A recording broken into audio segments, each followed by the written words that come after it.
தலைவர்களுக்கும் வருங்கால மனிதர்களுக்கும் எதிர்கால இளைஞர்களுக்கும் நடுக்களை சேர்ப்பது மக்கள் உங்கள் அனைவருக்கும் இங்கே காக்க வந்திருக்கும் எனது அருமை காவல்துறை அதிகாரி ஐயா உங்கள் அனைவருக்கும் எனது அருமை மைத்தனர் நாடக உலகிலே பேரும் புகழ் பெற்று பேரு சுற்றி வரும் எனது அருமை நாகராசு மைத்தனா அவர்கள் சார்பாகவும் அன்னவர்கள் குடும்பத்தின் சார்பாகவும் நெஞ்சார்ந்த வணக்கத்தை தெரிவித்து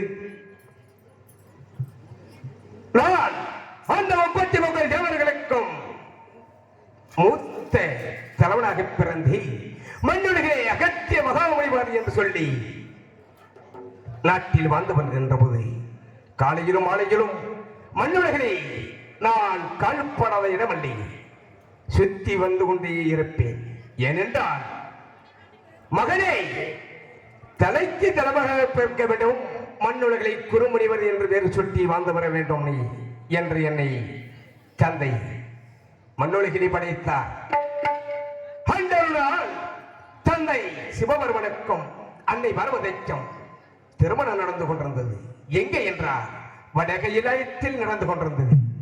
அப்பொழுது அண்ணவருடைய திருமண குழந்தை காண வேண்டும் என்று ஆசையோடு இந்நாட்டு மக்கள் எப்படி என்றால் 33 தேவர்களும் 46 ரிஷிவர்களும் அண்ணவர்கள் திருமண குழந்தை காண வேண்டும் என்று ஆசையோடு அமர்ந்திருந்தார்கள். அது மட்டுமல்ல, மரஞ்செடி கொடிகள் உயிரினங்கள் 84 ஜீவராசிகளும் அங்கு அமர்ந்திருந்தன. அப்பொழுது உலகம் வடபகுதி நாளும் தென்பகுதியை உயர்ந்து விட்டது. அதை கண்ட என் தாயும் தந்தையும், என் தாயாகப்பட்டவர் சொன்னார், சுவாமி பார்த்தீர்களா, இந்த மண்ணுலகிலே மக்கள் அமர்ந்திருக்கின்றதை பார்த்தீர்களா?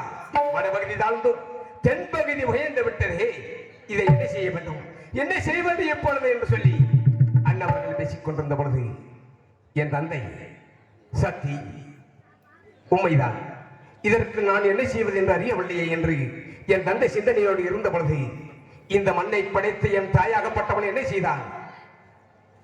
சுவாமி, எனக்கு ஒரு யோசனை. நமது மகன் குருமைவர் மண்ணுலகிலே வீரமுள்ளவன், விவேகமுள்ளவன். அண்ணவனுக்கு தெரியாத யோசனை அல்ல, அண்ணவனுக்கு தெரிந்ததுதான். அண்ணவனின் கூப்பிட்டு அண்ணவனை தேர்ந்து செஞ்சு அனுப்ப வேண்டும், உலகத்தை சமனடை செய்து வைக்கலாமே என்று சொன்னார். உண்மைதான் சக்தி, நல்ல யோசனை சொன்னீர்கள், அழைத்தவர்கள் என்று என்னை அழைத்தார்கள். ஓடோடி போய் தன்னை அழைத்த காரணம் என்ன என்று கேட்டேன். மகனே அகத்தியா, பரவாயில்லை, இந்த உலகத்தை பார்த்தீர்களா, என் நாட்டு மக்களை பார்த்தீர்களா என்று சொன்னார். உண்மைதான் தந்தை, நாட்டு மக்கள் போராம 84 லட்சம் ஜீவராசிகளும் இங்கு அமர்ந்தது போல் உலகம் வடபகுதி தாழ்ந்தும் தென்பகுதி உயர்ந்து விட்டது தந்தை. உண்மைதான், நானும் கண்டேன் என்றேன். மகனே, தென் திசை செல்ல வேண்டும், உலகத்தை நீ சமநிலை செய்ய வேண்டும், அப்படி என்று என்னிடம் முறைத்தார். தந்தை, உண்மைதான், தாங்கள் சொல்வது உண்மைதான். ஏனென்றால் இந்த மண்ணுலகிலே பார்த்தீர்களா, 33 தேவர்களும் 46 ரிஷிவர்களும் இங்கு அமர்ந்திருக்கின்றார்கள். அது மட்டுமல்ல, மரம் செடி கொடிகள் உயிரினங்கள் என்று சொல்லக்கூடிய 84 லட்சம் ஜீவராசிகளும் இங்கு அமர்ந்திருக்கின்றார்கள். ஏன்? தங்களுடைய திருமண கோலத்தை காண வேண்டும் என்பதற்காக. அப்படி அமர்ந்திருந்த பொழுது அன்னவர்களுக்கு இருக்கும் ஆசையாகப்பட்டது எனக்கும் கொஞ்சம் கூட இருந்து வருமே, தங்களுடைய திருமண கோலத்தை காண வேண்டும் என்று எனக்கு இருக்காதா தந்தையே என்றேன். உண்மைதான், தனக்கும் இருக்கும், என்னுடைய திருமண கோலத்தை காண வேண்டும் என்ற ஆசை உனக்கும் இருக்கும். உண்மைதான். இருந்தாலும் மகனே, நீ தென் திசை செல்ல வேண்டும், உலகத்தை சமனடை செய்ய வேண்டும். தாங்கள் எங்கே இருந்து என்னையும் உன் தாயாகப்பட்ட சக்தியும் மனதில் எண்ணினாலே உங்கள் இருவருக்கும் அந்த எல்லையிலே தாயை தந்தையை என்று உள்ளத்தில் நினைத்தாலே உங்களுக்கு காட்சி கொடுத்து விடுமே மகனே. அப்படியே சென்று பாருங்கள், உலகம் சமனடை செய்து பாருங்கள் என்று சொன்னார். உண்மைதான், தாயில் சிறந்த கோவிலும் இல்லை, தந்தை சொலிமைக்க வந்திடமில்லை என்று சொல்வது போல் சென்றேன். தென் திசை சென்றேன். எப்படியெல்லாம் சென்றேன். உலகம் சமநிலை பெற வேண்டும், உயர்வு தாழ்வில்லா நிலை வேண்டும். உலகம் சமநிலை பெற வேண்டும், உயர்வு தாழ்வில்லா நிலை வேண்டும். நிறைவே காணு வர வேண்டும், நிறைவாக நீ தர வேண்டும்.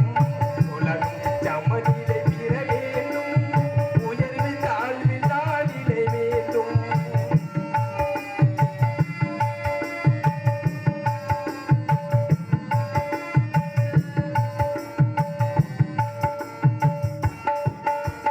இமயமும்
திசை நான் சென்று கொண்டிருந்த பொழுது நான் போகும் வழியிலே என்ன என்றால் அகந்தை படைத்தவன் அக்கிரமம் தலைத்தவன் நான் தான் இந்த மண்ணுலகிலே பூலோகத்துக்கு மேலே என்னுடைய உயரமும் பேரும் புகழப்பட்டவன் என்று சொல்லி அன்னவன் அட்டொழியத்தை அங்கே விந்தியன் என்று சொல்லக்கூடிய விந்தியமலையை வளர்த்து நான் போகும் வழியிலே மறித்தான்.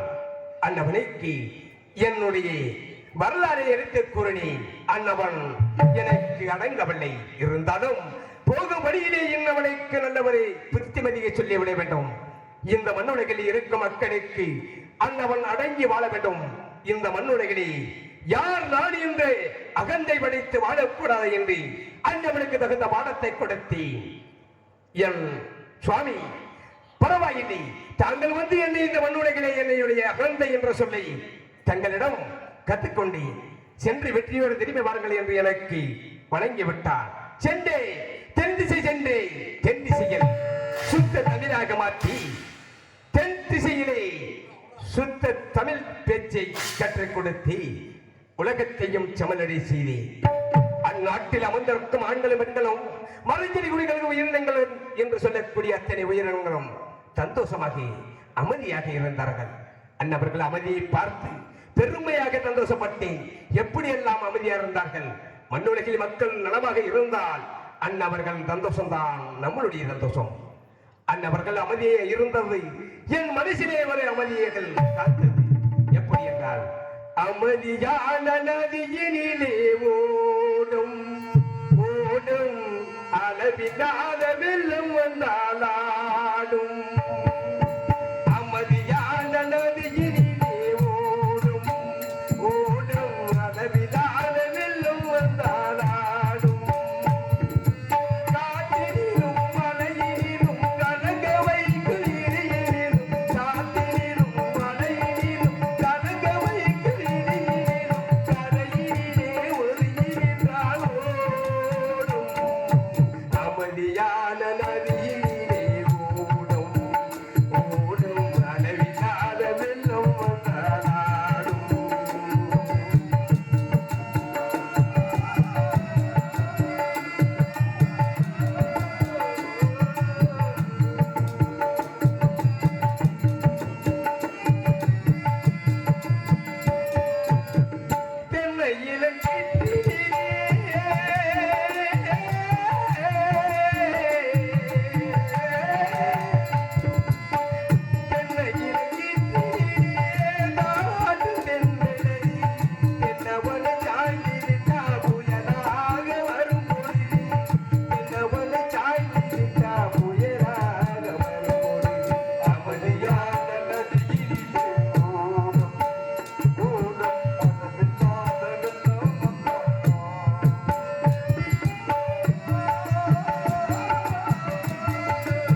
அமைதியாக அந்நாட்டு மக்களை வழிபடுத்தி சந்தோஷத்தை பார்த்து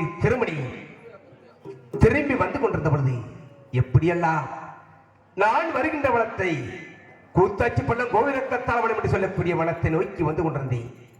அந்த வனத்தை பார்த்த பொழுது எப்படி அந்நாட்டில் இருக்கும் ஆண்களும் பெண்களும் அழுது பழவிக் கொண்டு அழலில் தவித்துக் கொண்டு என் காலடியில் வந்து சுவாமி என்னை காப்பாற்றுங்கள் என்று கேட்டார்கள்.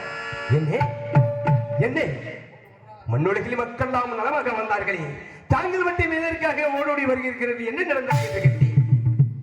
அதற்கு அவர்கள் சொன்னார்கள், சுவாமி பார்த்தீர்களா, இந்த உலகத்திலே சாதாரணவர்கள் என்று சொல்லக்கூடிய மைசூசார் அழைக்கன் என்று சொல்லப்படும் அட்டுழியம் தாங்க முடியவில்லை. இந்த மண்ணுலகிலே அனுப்பலும் பெண்களும் நாங்கள் சந்தோஷமாக வாழ முடியவில்லை. ஏன் அண்ணவன் அட்டுழியம் தாங்க முடியவில்லை சாமி என்றார்கள். என்ன நடந்தது என்ன என்று கேட்டேன். அந்த மைசூசார் அழைக்கன் என்று சொல்லக்கூடியவன் ஆண்களை அழைத்து சூரியப்படுகிறான், பெண்களை விரட்டி கருப்படுத்திக் கொண்டிருக்கிறான், கொடியவன் என்று சொன்னார்கள். என்ன மண்ணுலகிலே இப்பேற்பட்ட அடங்காத வீரனைகளை இந்த மண்ணுலகிலே வாழ வைக்கக் கூடாது. ஏனென்றால் இன்னவர்கள் வாழ்ந்தால் இந்நாட்டு மக்கள் நலமாக வாழ முடியாது. அண்ணவனை அழிக்க வேண்டும். அண்ணவனை அழிப்பதற்கு என்ன செய்ய வேண்டும்? ஓஹோ, நான் அன்னை பார்வதியும் தந்தை சிவபெருமானை மரமழைக்க வேண்டும். அண்ணவன் இந்த மண்ணுலகிலே வாழ விடாமல் அண்ணவனுக்கு தகுந்த பாடத்தை புகட்ட வேண்டும்.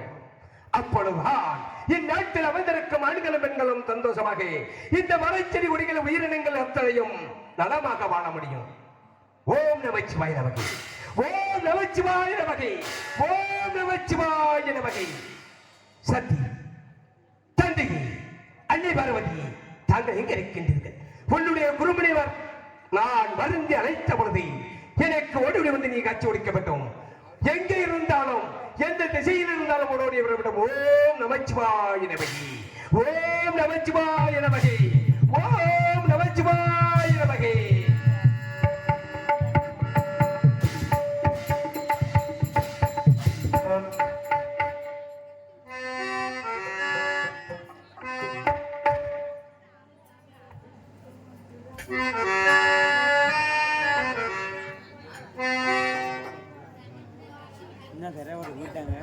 சிவன் பரவாயில்ல.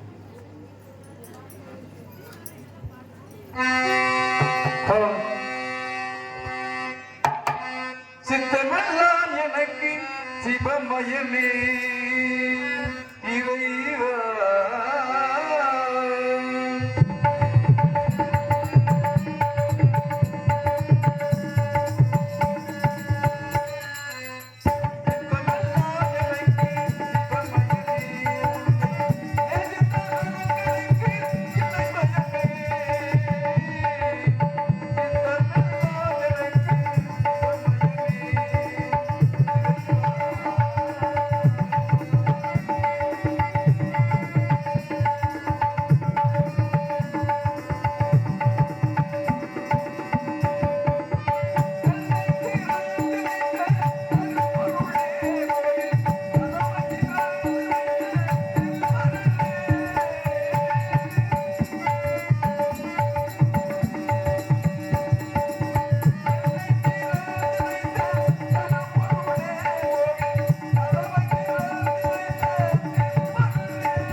இந்த பூலோகத்தில் வடபகுதியில் 33 கோடி தேவர்களும் 48,000 ரிஷிமார்கள் முன்னிலையில் நம்முடைய திருமணம் நடைபெற்றுக் கொண்டிருக்கிற காரணத்தால் இந்த வடபகுதி தாழ்ந்து விட்டது, தென்பகுதி உயர்ந்து விட்டது.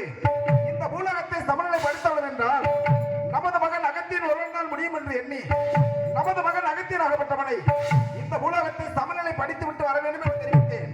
நாம் கொடுத்த வாக்கின்படி அந்த அகத்தியன் ஆகப்பட்டவன் இந்த பூலோகத்தை சமநிலை படித்துவிட்டு நம்மை நாடி வந்து கொண்டிருக்கின்றான்.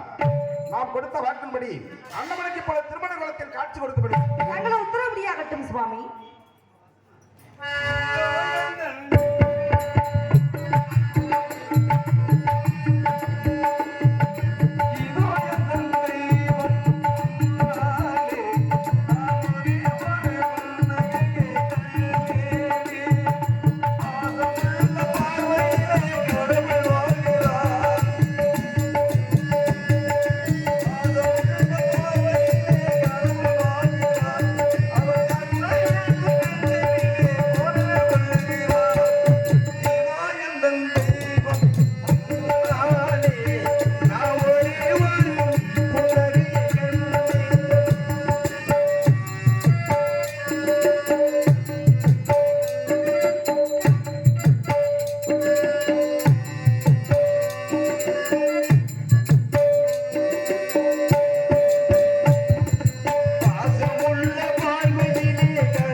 தாயே, தந்தையே, தாங்கள் வருகையை எதிர்பார்த்தேன்.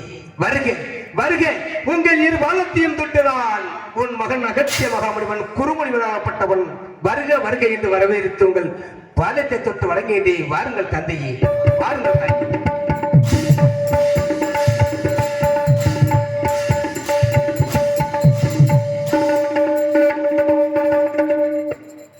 சக்தி சுவாமி, நமது மகன் அகத்தியன் தெரிவித்திருக்கின்றான். அந்த நாத்தாமலை எல்லை கூத்தாச்சு பள்ளம் கோபுர கத்தாலை வனம் என்ற இடத்திலே நம்மிடத்திலே சாகாத வரத்தை பெற்ற அந்த மகிஷாசுரனாகப்பட்டவன் இந்த நாட்டு மக்களுக்கெல்லாம் பல கொடுமைகளையும் கஷ்டங்களையும் செய்து வருகின்றான். தாங்களைப் போல இளம் பெண்களுடைய கற்பியை சூறையாடுவதாக இருக்கின்றான். அது மட்டுமல்லாமல் கோவில் குளங்கள் அனைத்து பிடிக்கப்படுகின்றது, நீதி அழிந்து விட்டது, நேர்மை அழிந்து விட்டது, அதுவும் தலைவிரித்து தாண்டவமாகிவிட்டது. அந்த அரக்கனாகப்பட்டவனை அழிக்க வேண்டும் என்று தெரிவித்திருக்கின்றான் அகத்தியன். சுவாமி, அதற்காக நான் என்ன செய்ய வேண்டும்? குருங்கள் சுவாமி. சக்தி சுவாமி, அந்த அரக்கனாகப்பட்டவனை அழிக்க வேண்டும் என்றால் என்னுடைய கட்டளைப்படி தாங்கள் இந்த உலகத்தில் எடுக்க வேண்டிய அவதாரம் 1008, அண்டங்கள் 108. இந்த 108 அவதாரத்தில் 107 அவதாரத்தை முடித்த தாங்கள் 108வது அவதாரமாக மீண்டும் இந்த உலகத்தில் தாங்கள் மானிட பிறப்பாக பிறக்க வேண்டும். சக்தி சுவாமி, அப்படி என்றால் இந்த பிறப்பில் நான் எங்கு பிறக்க வேண்டும்? யாரிடத்தில் பிறக்க வேண்டும் சுவாமி? கூறுங்கள். சக்தி சுவாமி, தாங்கள் இந்த உலகத்தில் மானிட பிறப்பாக பிறக்க பொழுது சென்று வாருங்கள். எங்கு பிறக்க வேண்டும், யாருக்கு மகனாக பிறக்க வேண்டும் என்று தாங்கள் கேட்கின்றீர்கள். ஆம் சுவாமி. சக்தி, அந்த தெலுங்கானா தேசத்தை ஆளக்கூடிய 60 வயதிலுமே கோட்டை பெருமாளும் 55 வயதிலுமே கோட்டை கருப்பாயவர்களும் நம்முடைய சிறந்த பக்தர்கள் ஆவார்கள். அன்னவர்கள் இந்த தள்ளாத வயதிலையும் செல்வ வேண்டும் என்பதற்காக வெகு நாட்களாக நம்மை வேண்டி தவம் செய்து கொண்டிருக்கின்றார்கள். அன்னவருடைய தவத்திற்கு பயனாக அந்த கோட்டை பெருமாளுக்கும் கோட்டை கருப்பாயவர்களுக்கும் சக்தி. சுவாமி 7 பெண் குழந்தையாக பிறந்து எங்க குடிகொள்ள வேண்டும் சுவாமி கூறுங்கள். சக்தி சுவாமி முதலாவது பிறப்பாக அந்த நார்த்தாமலையிலே பிறந்து நார்த்தாமலை முத்து மாரியம்மனாக தாங்கள் காட்சி கொடுக்க வேண்டும் சக்தி. இரண்டாவது பிறப்பாக அந்த திருவப்பூரிலே பிறந்து திருவப்பூர் முத்து மாரியம்மனாக தாங்கள் காட்சி கொடுக்க வேண்டும் சக்தி. மூன்றாவது பிறப்பாக அந்த வைத்தூரிலே பிறந்து வைத்தூர் முத்து மாரியம்மனாக தாங்கள் காட்சி கொடுக்க வேண்டும் சக்தி. நான்காவது பிறப்பாக அந்த எழுந்திரப்பட்டியிலே பிறந்து எழுந்திரப்பட்டி முத்து மாரியம்மனாக தாங்கள் காட்சி கொடுக்க வேண்டும் சக்தி. ஐந்தாவது பிறப்பாக அந்த கொன்னையூரிலே பிறந்து கொன்னையூர் முத்து மாரியம்மனாக தாங்கள் காட்சி கொடுக்க வேண்டும் சக்தி. ஆறாவது பிறப்பாக அந்த கண்ணபுரத்திலே பிறந்து கண்ணபுரம் முத்து மாரியம்மனாக தாங்கள் காட்சி கொடுக்க வேண்டும் சக்தி. 6 பேருக்கு விளைவுகளாக 7வது பெண் குழந்தையாக எங்கு அவதரிக்க வேண்டும் கூறுங்கள் சுவாமி. சக்தி சுவாமி 6 கண்ணுக்கு இளைய கண்ணியாக 7வது பிறப்பாக தாங்கள் எங்கே பிறக்க வேண்டும் என்றால் சாய்ந்தாய் சமயபுரம் சாதித்தால் கண்ணபுரம் சொல்லப்பட்ட அந்த சமயபுரத்திலே பிறந்து சமயபுரம் முத்து மாரியம்மனாக வளர்ந்து இப்படியெல்லாம் இந்த 7 ஊரிலே பிறந்து 7 ஊர் எல்லைக்கோட்டிலே வளர்ந்து காலங்களும் யுகங்களும் மாற மாற மகமாயி மகமாயி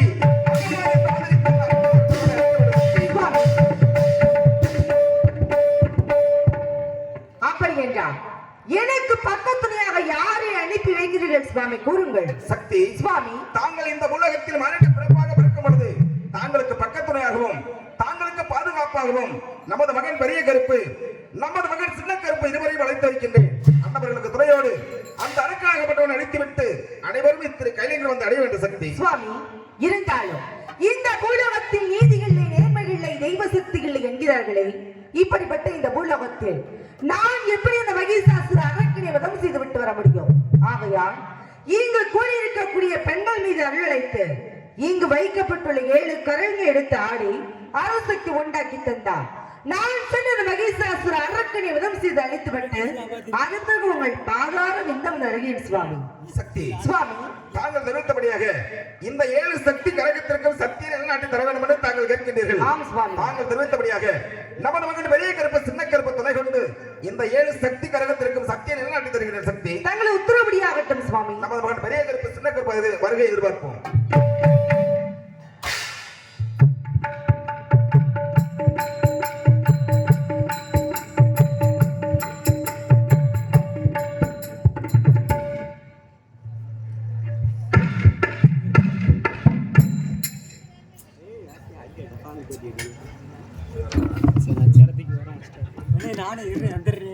கங்கை அணிந்தவர் கண்டேர் தெனும் திலாசா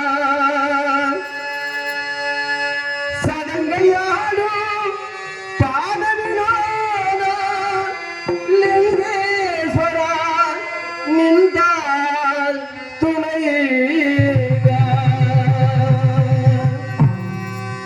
தில்லை அம்பல நடராஜா செலுமை நாதனே பரமேசா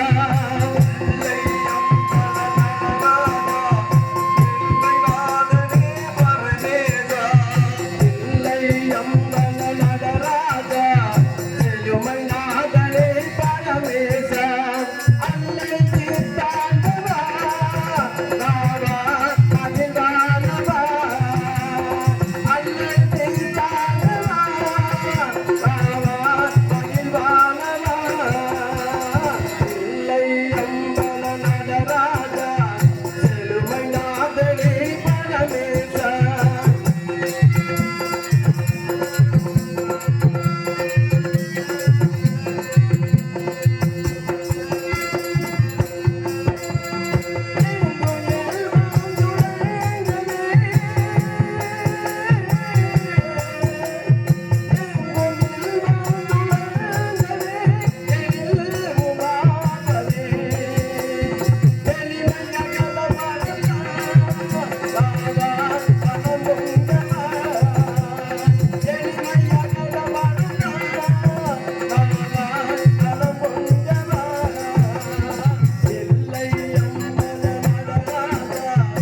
தந்தையே. தாங்கள் யார் என்ற விவரம் யாரென்று அறியவில்லை தந்தையே. மகனே பெரிய கருப்பு, தந்தையே மகனே சின்ன கருப்பு, கூறுங்கள். தாங்கள் இருவரையும் எதற்காக அழைத்தது என்றால், எதற்காக? எனது தாயாகப்பட்டவர்கள் இந்த உலகத்தில் மானிட பிறப்பாக பிறக்க இருக்கின்றார்கள். அன்னவர்களுக்கு பக்கத்துறையாகவும் அன்னவர்களுக்கு பாதுகாப்பாகவும் தாங்கள் செல்ல வேண்டும். அது மட்டுமல்லாமல் தாங்கள் மூவரும் சேர்ந்து அந்த அரக்கனை அழித்துவிட்டு அனைவரும் இத்தனை கைலைகள் வந்து அடைய வேண்டும் மகனே. அப்படி ஆகட்டும் தந்தையே. அது மட்டுமல்லாமல் உமது தாயாகப்பட்டவர்கள் தெரிவித்திருக்கின்றார்கள், இந்த உலக மக்களிடத்தில் தெய்வ நம்பிக்கை இருக்கிறதா, நீதி இருக்கிறதா, நேர்மை இருக்கிறதா என்பதை பரிசோதித்து பார்க்கவே இந்த 7 சக்தி கரகத்திற்கும் சக்தியை நிலைநாட்டி தர வேண்டும் என்று தெரிவித்திருக்கின்றார்கள். அன்னவர்கள் தெரிவித்தபடியாக இந்த 7 சக்தி கரகத்திற்கும் சக்தியை நிலைநாட்டி தர வேண்டும் மகனே. தந்தை தாங்கள் இட்ட கட்டளை பாக்கியம் உண்டாகட்டும் தந்தை. தாங்களை கூறிய பிரகாரம் இந்த 7 சக்தி கிரகத்திற்கும் உயிர் சக்தி உண்டாக்கி வைக்கின்றோம். பெரும்பு கொண்ட